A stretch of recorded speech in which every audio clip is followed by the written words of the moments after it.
Muy buenos días, somos el equipo 1, conformado por Ana Satarain, Alex Andivi, Iván Esqueda y Gerardo Díaz.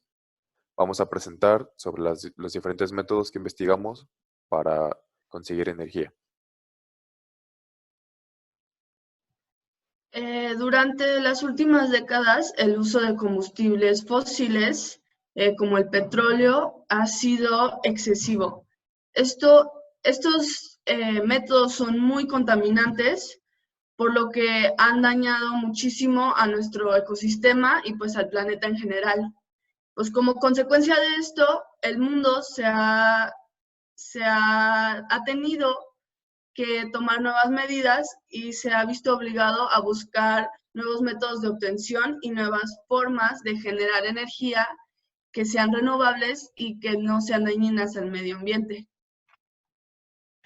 Estas formas han sido muy innovadoras, nos han ofrecido nuevas vías para alimentar los motores de los medios de transporte especializados, más enfocados en los carros, y de hecho ya han sido creados autos que son eléctricos, que dependen completamente de la energía eléctrica, o híbridos, que son mitad motor combustión y mitad energía eléctrica. Y estos motores han sido capaces de mantener una competencia muy reñida a los motores de combustión tradicional.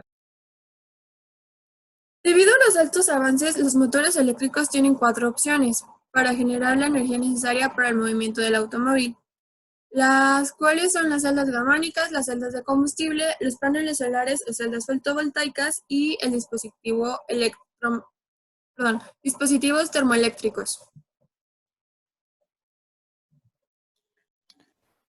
De los principios que encontramos importantes para el desarrollo de estos temas es el combustible, que se define como el material capaz de generar energía mediante su oxidación, generando liberación de calor, y carga eléctrica, propiedad física manifestada mediante fuerzas de atracción y repulsión. Bueno, el siguiente importante es la celda galvánica. Esta celda es electroquímica y contiene 2 metales que están inmersos en unas semiceldas.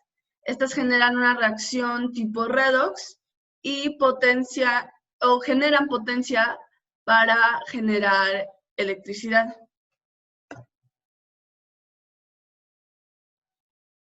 De igual manera, existen las celdas de combustible, las cuales son muy similares a una batería.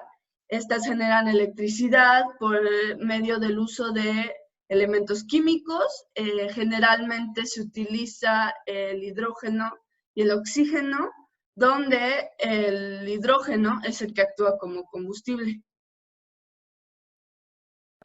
También están los paneles solares o celdas voltaicas. Estos son dispositivos que son capaces de convertir la radiación que emite el sol en energía eléctrica. De hecho, lo que hacen es absorber los fotones y emiten electrones libres que son los que generan electricidad. También están los dispositivos termoeléctricos, que son dispositivos que pueden convertir la diferencia de temperaturas en voltaje. Un ejemplo podría ser cuando dos metales se ponen en contacto, uno muy caliente y uno muy frío. Esa diferencia de calor puede generar voltaje. Finalmente están las reacciones redox, que son óxido de reducción. Es una reacción química caracterizada por la transferencia de electrones de un elemento a otro. Se dividen en semireacciones de oxidación y de reducción.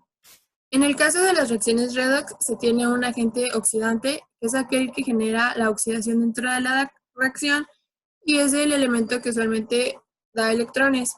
Y el agente reductor el agente oxidante es el que recibe los electrones. El agente reductor es aquel que genera la reducción dentro de la reacción redox y es el cual cede los electrones, por eso se reduce.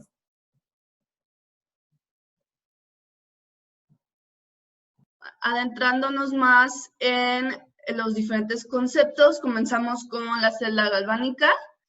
Esta celda obtiene su energía por medio de las reacciones redox espontáneas explicadas anteriormente por mi compañera. El flujo de energía se genera del cátodo hacia el ánodo. Esta celda contiene una pila que se pueden llamar polos o electrodos. Existen dos tipos de pila, la pila alcalina y la pila salina. La salina siendo la que generalmente se utiliza. Se pueden utilizar dos semipilas, generalmente son dos metales, aunque puede ser un metal y una solución de sal de metal. Este flujo de electrones, como ya mencionamos, va del ánodo al cátodo y se puede medir por medio del voltaje, el cual es la suma de los potenciales de las dos semipilas, y se mide conectando un voltímetro a los dos electrodos para cerrar el ciclo y lograr medir este flujo de electrones, el cual genera potencia eléctrica, la cual puede ser transformada a energía eléctrica.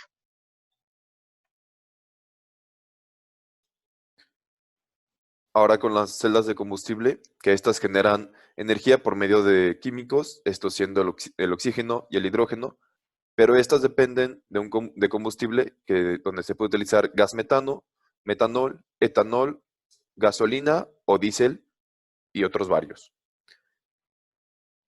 Cómo funcionan es con la oxidación del hidrógeno en agua, que genera la energía eléctrica y el calor directo. Y estos, al igual que las anteriores, contienen un ánodo y un cátodo y los electrolitos. El orden de funcionamiento es: se alimenta el hidrógeno en el ánodo de la celda y el oxígeno en el cátodo, los cuales están separados por una membrana electrolita. El hidrógeno fluye hacia el ánodo de la celda, donde una cubierta de platino ayuda a quitar los electrones a los átomos de hidrógeno, dejándolos ionizados.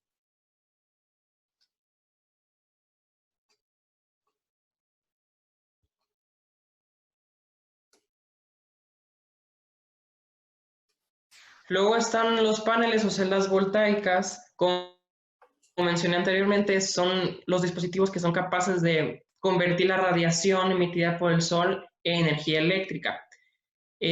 Los materiales con los que cuenta son principalmente el silicio cristalino y el arsenio, y son formados por numerosas celdas que convierten la luz en electricidad. Estas dependen del efecto fotovoltaico, que como mencioné anteriormente es la obtención de los fotones para posteriormente emitir electrones que generen electricidad.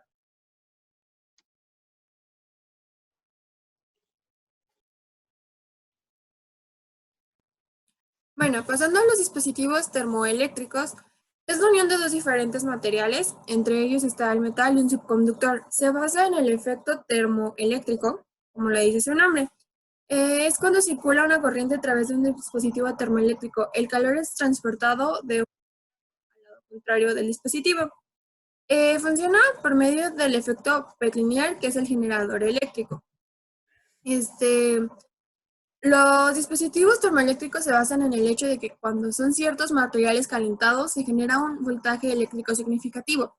Los electrones se mueven del extremo caliente al extremo del material frío, creando electrodos positivos y negativos y con ellos un voltaje eléctrico. Este efecto, como se mencionó anteriormente, se conoce como Pettier-Sivak y es reversible, pero no se produce en todos los materiales.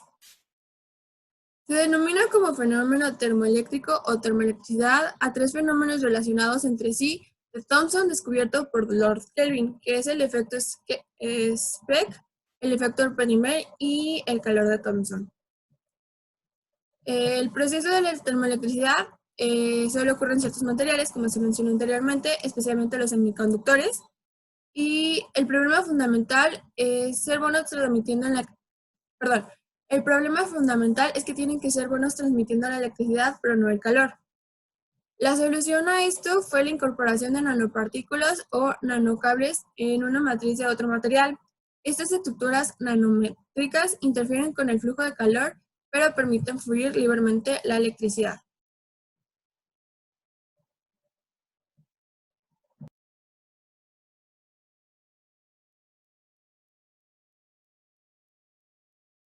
También existen ventajas y desventajas de utilizar este tipo de métodos. En el caso de las celdas galvánicas, pues una de sus ventajas es que es muy portátil y fácil de utilizar. De igual manera es muy barato y sus ingredientes, por decirlo así, son muy fáciles de conseguir.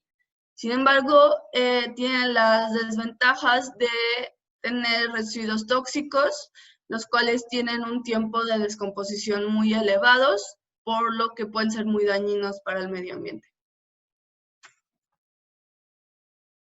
Bueno, hablando de las celdas de combustible, las ventajas es que tienen una mayor eficiencia a otros sistemas de combustible, son emisiones limpias, admiten diversos combustibles, aplicaciones diversas. Desventajas es que tienen una vida de uso bastante baja y los precios son elevados en venta y en producción. En cuanto a los paneles solares, pues una de las mayores ventajas es que genera energía que es limpia y es muy efectiva, además de que puede ser aplicada en sectores tanto privados como públicos. Privado puede ser la energía de tu casa, públicos puede ser para alimentar una institución. El funcionamiento es silencioso, esto quiere decir que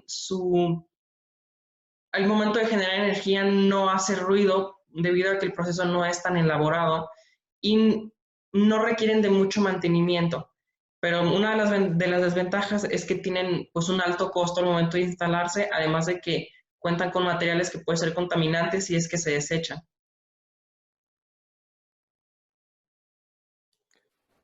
Y para los dispositivos termoeléctricos, sus ventajas son versátiles en su creación de energía, ya que se pueden utilizar diferentes combustibles o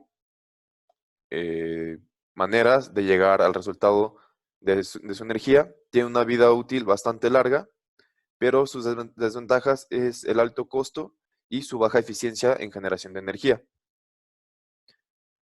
Ahora, nosotros consideramos que el método más eficiente en la producción de energía es el método del panel solar, ya que mantiene una vida útil relativamente mayor a los demás métodos, y considerando que en toda su vida es un uso constante y tiene un tipo de aplicación diverso en tanto el sector privado como el público. Concluimos que el método más económico sería la celda galvánica porque su obtención es muy fácil y de manera global, es decir, se pueden obtener en casi todas las tiendas. Sus elementos son muy básicos, tanto así que hasta se pueden conseguir en alimentos o en diferentes partes de la cocina. No se necesita una instalación y tampoco necesitan mantenimiento, a diferencia de otros métodos, los cuales tienen precios muy elevados. Consideramos que el método de generación de electricidad que es el que menos contamina es el de la celda de combustible, puesto que, como mencionamos anteriormente, no genera emisiones que tengan residuos tóxicos, los cuales puedan dañar al medio ambiente. ¿Y cuál es la menos contaminante en su fabricación? Encontramos que el método menos contaminante al ser fabricado es el generador termoeléctrico, ya que los materiales necesitados son comunes y no requieren una gran manipulación de los mismos que los conllevan a una menor creación de contaminantes.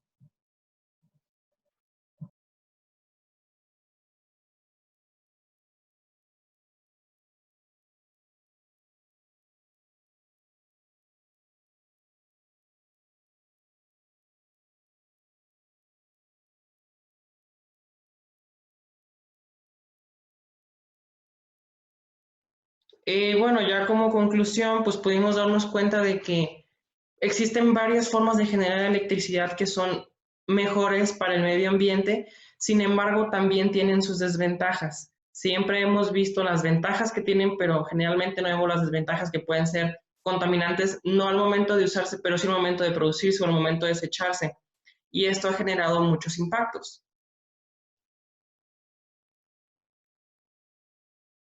Por otra parte, el impacto social que esto genera se puede observar en la aceptación social a otro cambio de fuentes de energía o el impacto económico que conlleva este cambio. Algunas adquisiciones de las que mencionamos previamente son como más sencillas en comparación de otras, entonces esas pueden como tener una mayor aceptación social. Teniendo en cuenta este último punto, podríamos hacer una comparativa en las pilas comunes, las celdas galvánicas, contra los paneles solares. Estos últimos todavía son un cambio drástico en la sociedad debido a sus altos costos y falta de resiliencia por parte de algunos sectores de la población. En cambio, las pilas llevan en el mercado mucho tiempo, ya que las primeras pilas surgieron en el siglo XIX. El impacto social y ambiental al cambiar nuestras fuentes de energía podría llegar a ser monumental.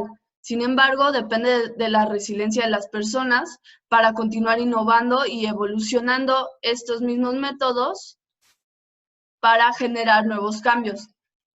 De igual manera, se deben mejorar varios de los aspectos, como la vida útil y el proceso para desecharse sin que sean tóxicos. Y pues bueno, eso fue todo. Esperamos que les haya gustado y muchas gracias por su atención.